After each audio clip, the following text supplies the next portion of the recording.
Hey everybody, it's Dr. Strong, and I just wanted to make a quick video to talk about with the group, and then I have a PDF too that talks about balancing your blood sugar and why it's the number one thing that I suggest to my patients who want to lose weight, who want to feel better, and who want to just optimize their function. So number one factor in weight loss.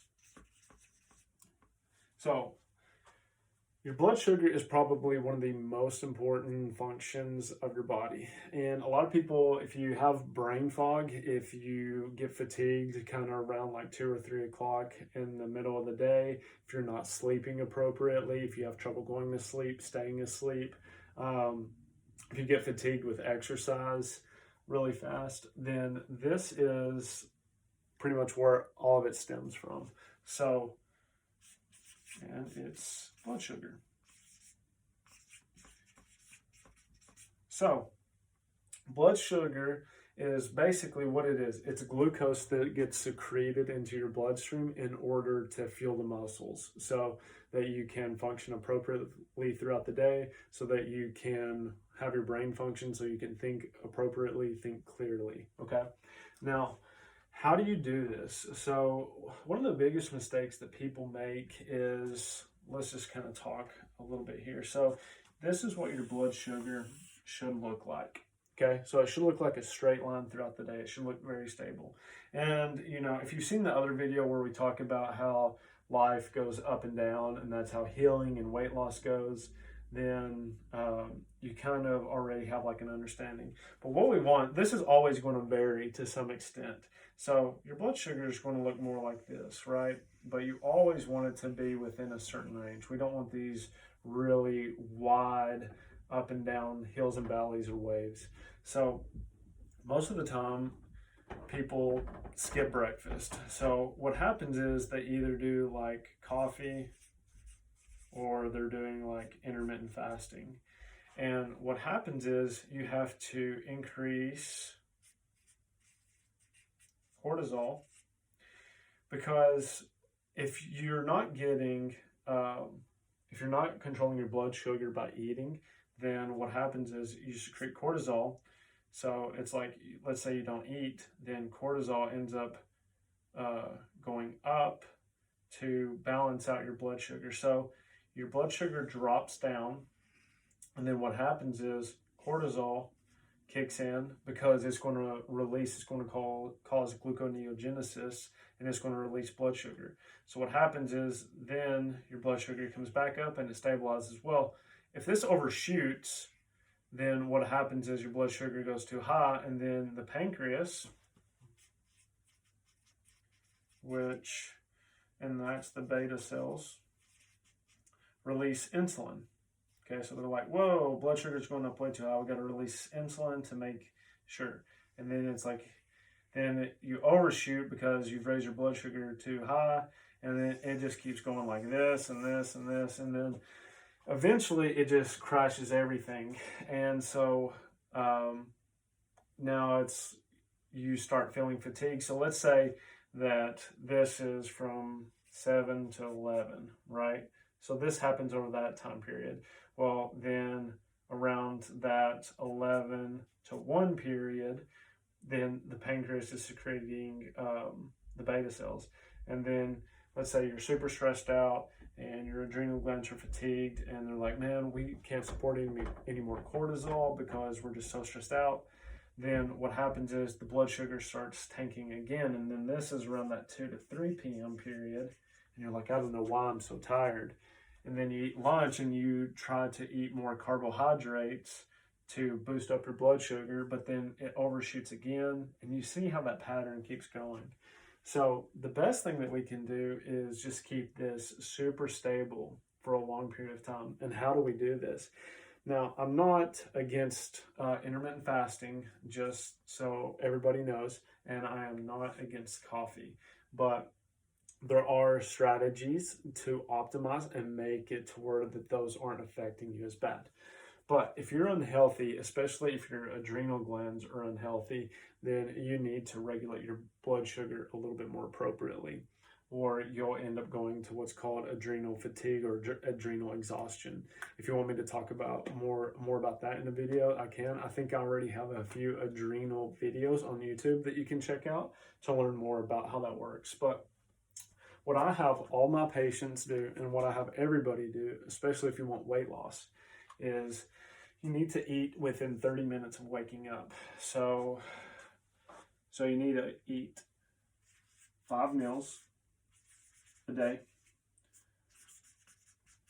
And then you need to eat, so it's like breakfast is within 30 minutes of waking. And this is normally like a high protein, okay? So normally you want to do high protein here. And you're like, what do you eat? Facebook group, I have a dietary and meal plan in there. If you want to join, you get that for free. And then, so 2 to 3 hours later, you have an apple, or you have just some sort of snack, some nuts, something like that. Then you have lunch, okay? And so that's about 2 to 3 hours later. And then what this does, so let's say you have a salad with chicken, just for example, then you go 2 to 3 hours later, you get another snack, and then finally you have dinner. And you're like, man, that sounds like a lot of work, and this is 2 to 3 hours later. And so what this does, this keeps you from getting these super massive spikes in your blood sugar and you feeling fatigued and having like all these issues, right? And it'll reduce your brain fog. It'll actually keep you, your beta cells more sensitive. It'll keep your insulin receptors more sensitive. This is how people get diabetes, right? And how rampant is that?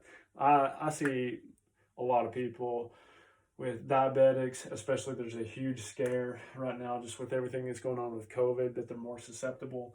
So why is that happening? Well, here's your answer. Here's your sign. So we can regulate these blood sugars a lot better by using, one, we're using these low glycemic meals, plus we're eating every 2 to 3 hours to re-regulate. So it's like, oh, it starts to dip, and then I've got an apple, then it starts to dip, I eat like a light lunch, because most people will eat like a really heavy carbohydrate lunch and then they'll be super unproductive for the rest of the afternoon. You won't feel like playing with your kids. You won't feel like going and doing anything. You'll just kind of want to zombify in front of the TV. So this is how we can balance your blood sugar, keep your cell sensitivity really at its peak, so that you're not blowing out your beta cells, so that you're not blowing out insulin receptors. And yeah, the type of food that you eat is also very crucial as well. And this keeps you from eating a bunch later. This keeps you from binge eating at night. And I found this out. So binge eating, because it's always like 7 p.m. and you're like, oh boy, what can I eat? What's in the pantry? You know, and then you end up eating, for me, it's like half a jar of peanut butter or something. But I don't do that anymore, right? So you can actually stop this, because now you don't have these wild spikes in your blood sugar, and you've got appropriate fuel throughout your body. Your muscle glycogen storages are appropriate, and now you can sleep better, because you're not crashing your blood sugar and then it wakes you up in the middle of the night. There's just so many factors that kind of go into it. And another reason, so a lot of my patients are like, that sounds like a lot of work. And what I tell them is, you know, this is super critical, and it's not that, it doesn't take that much time with planning, right? You just have to plan for it if that's what you want, if your health is really important to you. And the reason that this is so good is because you need to take 15 to 20 minutes every 2 to 3 hours. I would recommend, if you look at the Pomodoro method, they say that you should work for 25 minutes, take a 5-minute break, work another 25 minutes, and then you should take at least like 30 minutes. And that's actually the most productive way for you to work. So if you're a business owner, there you go. but there's actually studies that show that. So why do this? And then, I have my patients we do supplement timing. So it's like, okay, you're going to take them in morning, you're going to take them at lunch, you're going to take them at dinner. And why do I have them do this? Because if I look at their cortisol patterns are like super high all day, most people. And then what it does, it gives them 15 to 20 minutes to calm down, enjoy their life, and enjoy their day. And you need that. And it's super important, because if you just go all the time, you're just burning through your fuel, you're burning through your storages of what you have. And then another reason, so if you're familiar with Dr. Joe Dispenza's work, then by the time we get 30, 90% of our life is automated. So do you remember how you drove to work? Do you remember what you had to eat? How much do you actually remember of your life over like the last couple of weeks, days, months, years, right? So once you hit that 30 point, it's kind of like you're in this perpetual loop. And then what if you could take 15 minutes, do something social, and eat with a friend, family, contact somebody, get on a call, and just enjoy life again, right? And it not be so automated. And that's just another kind of like psychosocial component to overall health that is really key. And a lot of my patients feel better when they do this. They feel a ton better when they slow down a little bit and kind of take time to enjoy life. So I hope that makes sense why I use this strategy. One, not only from a biochemical standpoint, but also from an emotional and behavioral standpoint.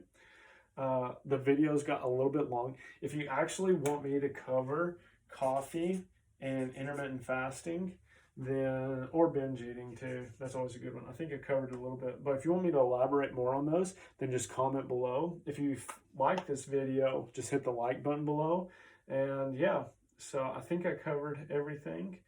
Just send some suggestions. I always like making these videos, and I hope you all have a great day. Bye-bye.